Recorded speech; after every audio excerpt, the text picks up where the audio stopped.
ಅನೈತಿಕ ಸಂಬಂಧದ ಹಿನ್ನೆಲೆಯಲ್ಲಿ ಪತಿಯನ್ನ ಹತ್ಯೆ ಮಾಡಿ ಜಮೀನಿನಲ್ಲಿ ಹೂತು ಹಾಕಿದ್ದ ಪ್ರಕರಣದಲ್ಲಿ ಶವ ಹೊರತೆಗೆಯುವ ಕಾರ್ಯಾಚರಣೆಯ ಮುನ್ನ ಕೋಳಿ ಬಲಿ ನೀಡಲು ಮುಂದಾದ ಘಟನೆ ಚಿಕ್ಕೋಡಿ ತಾಲೂಕಿನ ಕಡಕಲಾಟ ಗ್ರಾಮದಲ್ಲಿ ನಡೆದಿದೆ.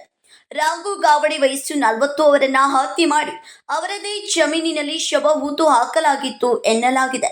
ಪ್ರಕರಣದ ತನಿಖೆಯ ಹಿನ್ನೆಲೆಯಲ್ಲಿ ಜಮೀನಿನಲ್ಲಿ ಹೂತಿದ್ದ ಶವವನ್ನ ಹೊರತೆಗೆಯಲು ಚಿಕ್ಕೋಡಿ ಉಪವಿಭಾಗಾಧಿಕಾರಿ ಎಸ್.ಎಸ್. ಸಂಪಗಾಮಿ ನೇತೃತ್ವದಲ್ಲಿ ಅಧಿಕಾರಿಗಳು ಹಾಗೂ ಪೊಲೀಸರು ಸಿದ್ಧತೆ ನಡೆಸಿದರು. ಈ ವೇಳೆ ಶವ ಹೊರತೆಗೆಯುವ ಮೊದಲು ಕೋಳಿ ಬಲಿ ನೀಡಲು ಮುಂದಾಗಿರೋದು ಕಂಡು ಬಂದಿದೆ. ಸ್ಥಳದಲ್ಲಿದ್ದ ಮಾಧ್ಯಮ ಪ್ರತಿನಿಧಿಗಳು ಘಟನೆಯನ್ನ ಚಿತ್ರೀಕರಿಸುವುದನ್ನು ಗಮನಿಸಿದ ಬಳಿಕ ಕೋಳಿಯನ್ನ ಅಲ್ಲಿಂದ ವಾಪಸ್ ಕರೆದೊಯ್ಯಲಾಗಿದೆ ಎನ್ನಲಾಗಿದೆ.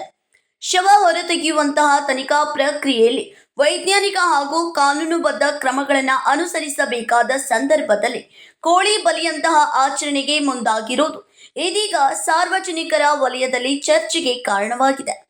ಆಧುನಿಕ ತಂತ್ರಜ್ಞಾನ ಹಾಗೂ ವೈಜ್ಞಾನಿಕ ತನಿಖೆಯ ಯುಗದಲ್ಲಿಯೂ ಸರ್ಕಾರಿ ಅಧಿಕಾರಿಗಳ ಕಾರ್ಯಾಚರಣೆಯಲ್ಲಿ ಮೂಢನಂಬಿಕೆಗೆ ಅವಕಾಶ ನೀಡಲಾಗುತ್ತಿದೆ ಎಂಬ ಪ್ರಶ್ನೆ ಸಾರ್ವಜನಿಕರಲ್ಲಿ ಮೂಡಿದೆ.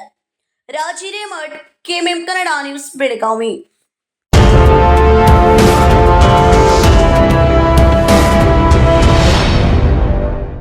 ಫ್ರೆಂಡ್ಸ್, ಬಿಎಸ್ಸಿಯ ಅತಿ ದೊಡ್ಡ ಸೇಲ್ ಈಗಾಗಲೇ ಆರಂಭವಾಗಿದೆ.